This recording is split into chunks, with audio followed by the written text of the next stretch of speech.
Bonjour à tous. Alors vous le savez sans doute, ce que l'on appelle le ciel, l'espace céleste que nous voyons depuis la planète Terre, ça peut être l'atmosphère terrestre directe contenant les nuages, mais le ciel, ça peut aussi s'étendre bien au-delà de notre atmosphère, après tout, et correspondre au vide de l'espace, du cosmos, qui est faussement vide, mais à une densité de matière très très faible. Quoi qu'il en soit, si nous les humains du présent au XXIe siècle, grâce à la science occidentale notamment, eh bien nous avons davantage de connaissances sur ce qu'il y a au-delà de l'atmosphère terrestre et la composition du système solaire, force est de constater qu'au 7e siècle, l'humain moyenâgeux qui a inventé le Coran, lui, il n'avait pas toutes les connaissances dont nous disposons nous aujourd'hui sur le ciel, sur sa structure, sur sa composition. Et il se pourrait bien que le réel auteur humain du Coran ait fait l'erreur d'y avouer à plusieurs reprises et de différentes façons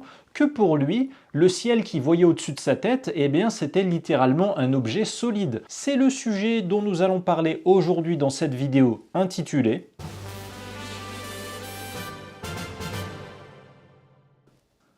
Alors, sachez tout d'abord que pour que je puisse vous prouver que l'auteur du Coran a inscrit dans le Coran sa croyance que le ciel serait une couche solide au-dessus de nos têtes, je vais devoir croiser et comparer différents passages du Coran qui sont des faisceaux d'indices clairs selon moi, peu importe que ces indices soient pris au premier degré ou dans un sens métaphorique. Et on va commencer pour ça avec le verset 104 de la sourate 21, dans lequel Allah parle du jour où il pliera le ciel comme on plie le rouleau des livres. Alors déjà on peut constater que ce propos ne semble pas décrire une parole métaphorique d'Allah, mais bien une action réelle et matérielle qu'il accomplira, car Allah le dit bien que ce propos qu'il tient là est une promesse qui nous incombe et nous l'accomplirons. Et si Allah dit qu'il va l'accomplir cette action, du point de vue islamique, c'est que c'est censé être factuel. Or, le ciel gazeux ou plasmatique ne contenant que des morceaux très épars et éloignés et infinitésimaux de roches et de poussière, comment Allah peut-il plier cet espace céleste de vide cosmologique majoritaire, tant dans l'atmosphère terrestre que dans l'univers interstellaire? Vous voyez cette comparaison avec un rouleau de livres papier à plier, elle est très mal choisie par l'auteur du Coran et elle donne vraiment à penser que l'auteur du Coran pensait que le ciel serait un objet solide, comme l'est le rouleau de livres, un objet qui serait un seul bloc matériel unifié, comme l'est le rouleau de livres, et enfin un objet malléable, comme l'est là encore le rouleau de livres. Or, le ciel au sens astrophysique est éparse, informe et sans volume fixe, donc le total contraire. Et sourate 39, verset 67, Allah réitère cet engagement coranique en affirmant qu'au jour de la résurrection, les cieux seront pliés dans sa main droite. Donc les défenseurs de l'islam allaient oser nous dire que ce qu'Allah affirme dans le Coran sur ses actions qu'il accomplira le jour de la résurrection ne sont pas vraies et n'auront pas lieu. Vous ne pouvez pas dire cela, car c'est la base même de votre croyance de croire en la venue du jour de la résurrection. Donc quand Allah vous décrit dans le Coran ce qui se passera le jour de la résurrection, pourquoi ce serait soudainement pas réel mais métaphorique? Donc on a là un second indice confirmant que ce serait un fait réel qu'Allah va plier le ciel comme un rouleau de livres. Alors on a ensuite un autre passage du Coran dans lequel Allah compare directement le ciel à un objet à l'état solide. Il faut se rendre dans la sourate 21 au verset 32 où l'auteur du Coran compare le ciel à un toit. Et nous avons fait du ciel un toit protégé. Et je précise qu'il s'agit ici du toit au sens du toit d'une maison, car le terme toit, utilisé dans ce verset 32 de la sourate 21, afin de désigner le ciel, il est également utilisé par Allah, au verset 26 de la sourate 16 par exemple, pour désigner le toit d'une construction, le toit d'un édifice. Certes, ceux qui ont vécu avant eux ont comploté, mais Allah attaqua les bases même de leur bâtisse, alors le toit s'écroula au-dessus d'eux, et le châtiment les surprit d'où ils ne l'avaient pas perçu. Or le ciel n'est pas un objet solide au-dessus de la terre, comme l'est le toit, car déjà le ciel englobe la terre qui nage dedans, si je puis dire, qui nage dans l'espace.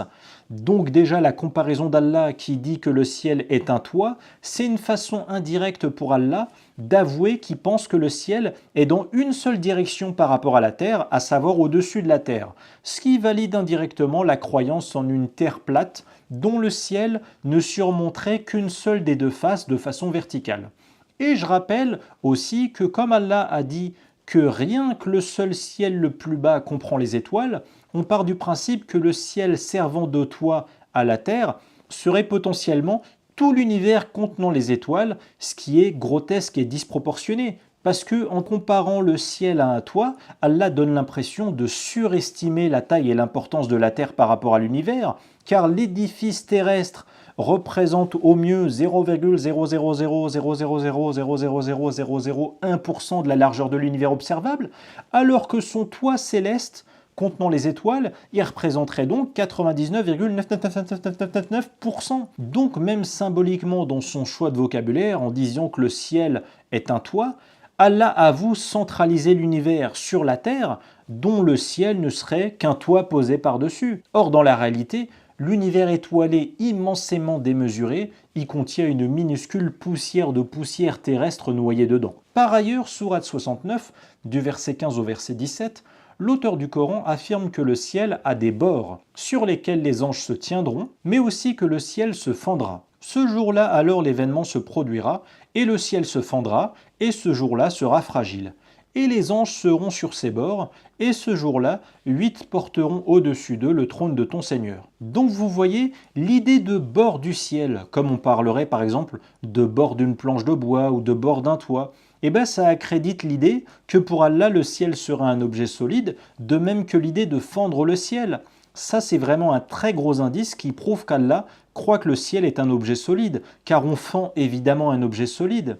Et d'ailleurs, dans le Coran, Allah parle bien de fendre la lune, sourate 54, verset 1, la lune qui est un objet solide, la fameuse lune fendue selon les musulmans. Donc, il faudrait savoir, les musulmans, vous y croyez ou pas à l'idée qu'Allah peut fendre le ciel comme on coupe en deux un objet ? Car pour rappel, le ciel, c'est pas un objet solide, contrairement à la lune, qui est un objet solide avec une forme et un volume précis à un instant T. Ça n'a donc pas de sens de parler de fendre le ciel. Et enfin, au verset 65 de la sourate 22, Allah a dit « N'as-tu pas vu qu'Allah a assujetti pour vous ce qui est sur la terre et le vaisseau qui vogue sur la mer par son ordre ? Et il retient le ciel de tomber sur la terre, sauf quand il le permettra. En effet, Allah est plein de bonté et de miséricorde envers les gens. » Alors, entendons-nous bien, Allah n'a pas parlé ici de quelque chose à l'intérieur du ciel dont il retient la chute sur terre, mais bien du ciel en lui-même dont il retient la chute sur terre. Or, la terre solide, elle nage dans l'espace céleste de l'univers, donc ça n'a pas de sens de parler du ciel qu'Allah retient de tomber sur la terre. Et ensuite, un objet qui tombe, c'est encore un indice de l'idée d'un objet un minimum solide en termes de masse, suffisante pour chuter sur terre, une chute que soi-disant Allah retiendrait. Bref, le ciel, selon l'auteur du Coran, serait donc un ciel qui peut chuter sur terre, dont Allah en retient la chute, qui peut se plier, qui a des bords et qui enfin peut se fendre. Tous ces indices lexicaux nous confortent donc dans l'idée que pour le réel auteur humain du Coran, le ciel serait un objet solide. Bon les amis, c'est sur cette conclusion que se termine ce nouvel épisode dans lequel je vous ai présenté une contradiction de plus dans le Coran. On en est déjà au 18e épisode. Les analyses de mes 18 premiers épisodes sont tirées de mon dernier livre Sans contradiction et erreurs scientifiques dans le Coran, livre qui est disponible en version papier ou numérique sur Amazon pour rappel. Le lien est dans la description pour ceux qui veulent le lire. Et si on fait un peu de mathématiques, ça veut dire qu'il reste encore 82 nouvelles contradictions et erreurs scientifiques dont je ne vous ai pas encore parlé et qui se trouvent dans mon livre. C'est une raison de plus d'aller à sa découverte, de le parcourir, je trouve, voilà, ou aussi d'en faire un cadeau sympa pour vos proches et vos amis. Pour finir, comme d'habitude, comme à chaque fin de vidéo, j'adresse un grand merci aux donateurs qui, en général, de notre pays, la France, mais aussi parfois de l'étranger, font un don pour soutenir mon travail et ma chaîne YouTube, que ce soit sur le site de dons participatifs Tipeee ou sur Paypal. Les liens sont dans la description de la vidéo si vous voulez m'aider. Merci à vous en tout cas. De mon côté, en ce moment, je travaille sur mes 2 prochains livres et sur les prochaines vidéos. Et je vous prépare également aussi une très grosse vidéo spéciale qui durera au moins 1 heure, voire 1 heure et demie. C'est quasiment un film. Voilà, une très grosse vidéo sur un concept que je vous ai fait il y a très longtemps une fois sur ma chaîne YouTube et qui vous a beaucoup plu. Alors abonnez-vous afin de ne pas manquer voilà, toutes ces prochaines vidéos, tous ces prochains projets. Et puis portez-vous bien les amis, je vous dis à très bientôt. Ciao.